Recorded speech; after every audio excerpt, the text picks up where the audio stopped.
Hi guys, magandang araw sa inyo lahat. Welcome back to my YouTube channel. For today's video guys, so gusto ko lang i-share sa inyo yung information na ngayong September 5, 2023, nagkaroon na po ng sitaw update yung application.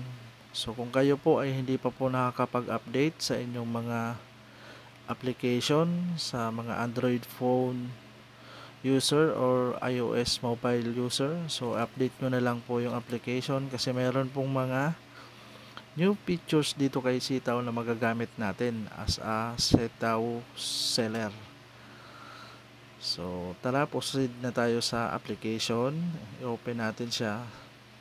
So bali itong application ko guys, na i-update ko na siya kanina mga alas 5 ng hapon. So kung makikita nyo, merong nagpa-pop up na mga ads yata yun. So hindi ko lang sure, hindi ko naintindihan yung mga nakasulat. So Chinese siguro yon. And then pag open natin ng bagong application ni Sitaw, meron magpa-pop up agad na notice. So ano ba yung notice na ito? So sa mga hindi pa po nakakaalam, itong notice na ito simula po nung September 1, meron pong ginawang mga pagbabago si Sitaw. So yung mga policy. So I hope naman siguro na lahat ng existing seller ni Sitaw alam na itong policy na ito. So kung hindi ka, ikaw baguhan ka pa lang dito kay Sitaw at hindi mo pa alam kung ano ba yung mga pagbabago, so puntahan mo lang yung get more details kasi naandyan yung full details ng mga pagbabagong ginawa dito kay Sitaw. So basahin nyo na lang po. And then mag-comment ka na lang po dito sa video yung ginawa ko. Kung may mga tanong ka man, so try natin sagutin yung inyong mga katanungan. So tara, proceed na tayo dun sa ating main purpose of this video. Yung ipapakita ko sa inyo yung mga bagong features ni Sitaw. So yan, cancel muna natin yan. Punta muna tayo dito sa aking account. So, pasensya na, medyo mahina yung internet. And then, merong nagpa-pop up na din na ganito related to sa affiliate program. So, mamaya na natin yan ipag-usapan. So, unang-unang ipapakita ko sa inyo guys is yung related dito sa, so click muna natin yan, dashboard. Dito related sa processing rate indicator guys. So kung mapapansin nyo guys, nung dati wala pa itong features na ito. Ito yung processing rate natin ngayong existing month, ngayong September, yung current month.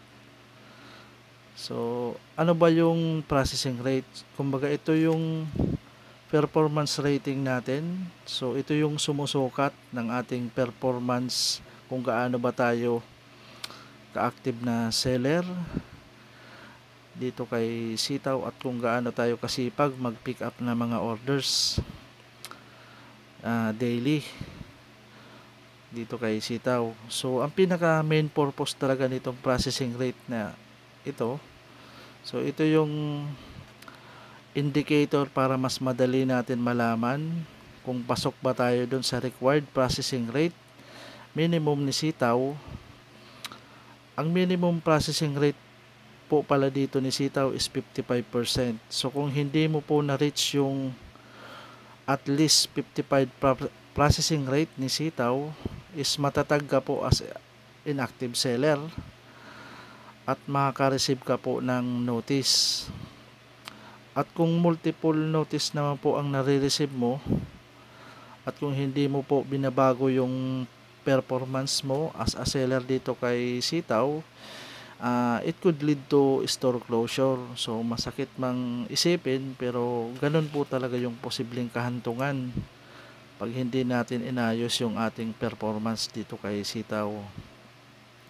So ang kagandahan pa ditong meron na tayong processing rate indicator, hindi na tayo manual computation. So ito yung kagandahan para dun sa mga hindi marunong mag-compute ng ng processing rate nung dati, kasi wala pa itong processing rate. So malaking bagay ito kasi isang tinginan mo lang makikita na agad natin kung pasok na tayo dun sa processing rate minimum dito kay sitaw. At isa pang tips na mai-share ko dito sa inyo guys, dito sa para tumaas yung processing rate, mag-focus lang tayo sa order. Like for example, may pending pa kayo sa last month, August. So kung sa tingin nyo pasok na kayo sa processing rate last month, so iwanan nyo na yon, mag-focus na kayo sa ngayong sa current month na mga orders na pumapasok.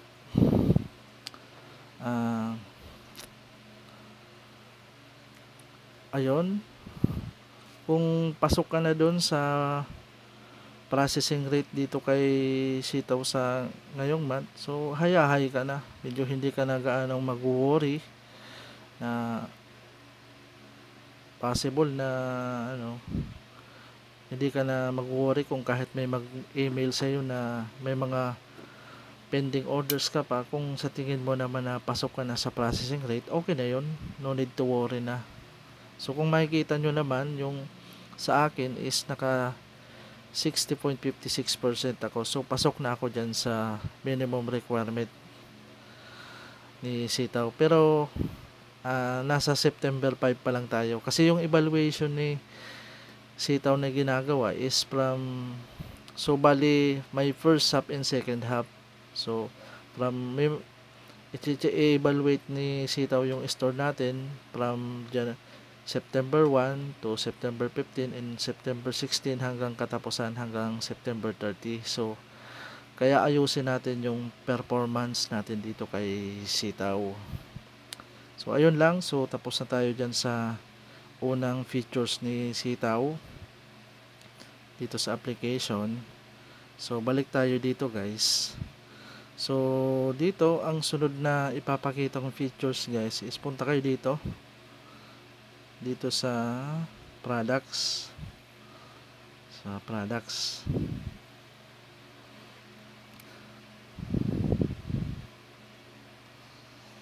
so pasensya na guys kung medyo mahina yung internet connection natin.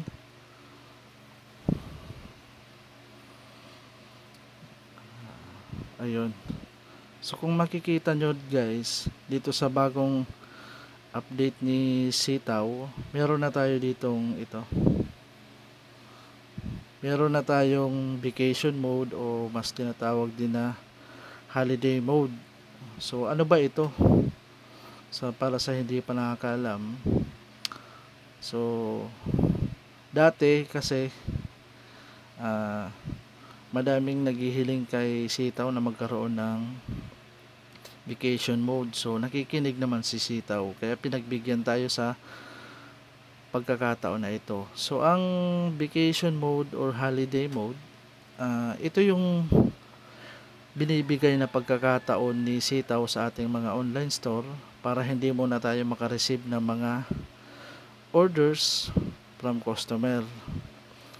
At ito din yung chance natin na mahabol or mapataas natin ang ating mga processing rate. So kung dati nag-unpublish tayo ng patago para wala lang pumasok na order, sa ngayon legal na mag-unpublish ng mga products as long as meron kang available balance sa holiday mode to spend sa vacation mode. So ayun lang ang pinaka-purpose nitong vacation mode. So ang pinaka tips ko na lang na mai-share dito sa inyo guys, so diskartehan nyo na lang po kung papaano nyo maayos or maayos nung gamitin yung holiday mode.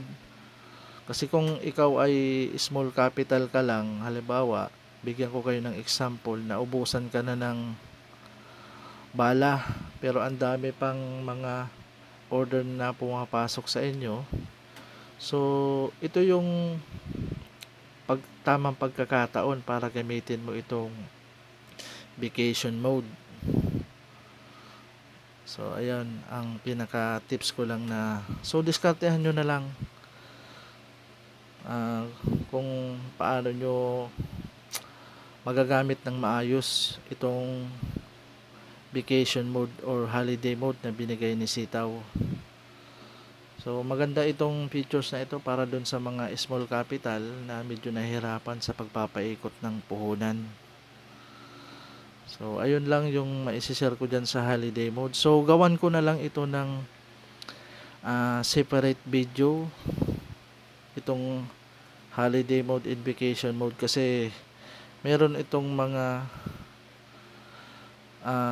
paliwanag na iba kung paano ba ito ma-avail or paano ba ito gamitin. So ayun, gagawan ko na lang siya ng separate videos guys. So sa ngayon, ito muna yung i-share ko muna sa inyo. So ayun, tapos na tayo dyan. Back muna tayo dito. So kung makikita nyo naman guys, kung naandito na tayo sa ating account, kung makikita nyo itong parang naka floating button itong nasa gilid. So ito, yung may makikita kayong 3% and then may dollar sign. So click natin dyan. Ayun, kung mababasa nyo naman, related siya sa affiliate program. So basically itong information na ito is para dun sa mga mahilig mag-invite. Dito nasasaad yung mga qualification na dapat mong malaman sa paghihikayat ng mga tao na gustong mapabilang na maging sitaw seller. At dito mo din makikita kung magkano ba ang pwede mong kitain sa pag-i-invite. So basahin nyo na lang po ang features na ito kung kayo po ay mahilig mag-invite. So I suggest na kung gusto nyong ma-maximize yung kita nyo dito kay Sitaw guys, try nyong mag-invite kasi hindi naman masama na mag-invite kung legal naman yung business na ipino-promote mo. So basically para sa akin naintindihan ko na itong features na ito kasi ako meron na din akong mga invites. So kayo na nagsisimula pa lang dito kay Sitaw, kung gusto nyong ma-maximize yung earnings nyo dito kay Sitaw, try nyo mag-invite, basahin nyo itong mga naandito sa affiliate program. So malaking bagay ito guys. Kung gusto nyong maliit yung puhunan nyo and then gusto nyong mag-add pero ayaw nyong maglabas ng sariling pera, try nyo mag-invite. Kasi dito bigyan ko lang kayo ng isang idea. So sa na-invite nyo, kikita kayo sa bawat pick up niya ng orders, kikita kayo ng 3% commission. So ito lang yun. So ito yun guys, basahin nyo na lang siya ng buo. Ayan, 3% commission sa bawat pick up ng inyong na i-invite. Pero hindi ibig sabihin nyo na may 3% tayo, mababawasan yung 7% nya. So hindi po guys, hindi po masama na mag-invite tayo kasi hindi po mababawasan yung kita ng ating nai-invite. So ayun lang po. Ayun lang po yung gusto kong i-share sa ngayon na bagong features dito kay Sitaw. So I hope na in the future marami pa siyang i-improve dito sa application and then sana magkaroon pa ng ibang mga features na mas ikakabuti pa na magagamit ng mga Sitaw seller. So ayun lang, kung gusto mong mag-join dito kay Sitaw, wala ka pang account, nasa description and comment section yung referral link ko and then mag-sign up ka na lang. At kung may mga tanong ka, try mong mag-comment dito sa mga video na ginawa ko related sa Sitaw para masagot ko yung mga katanungan mo. And then kung nag-sign up ka sa referral link ko, mag-message ka na lang sa Facebook ko kung gusto mong magpa-guide and then isi-share ko sa iyo yung mga tricks na alam kong mag-work para kumita ka din dito kay Sitaw. So, kung bago ka pa lang dito sa channel ko, please like, subscribe, and hit the notification bell para updated ka sa mga bagong videos kong i-upload. Maraming salamat. God bless.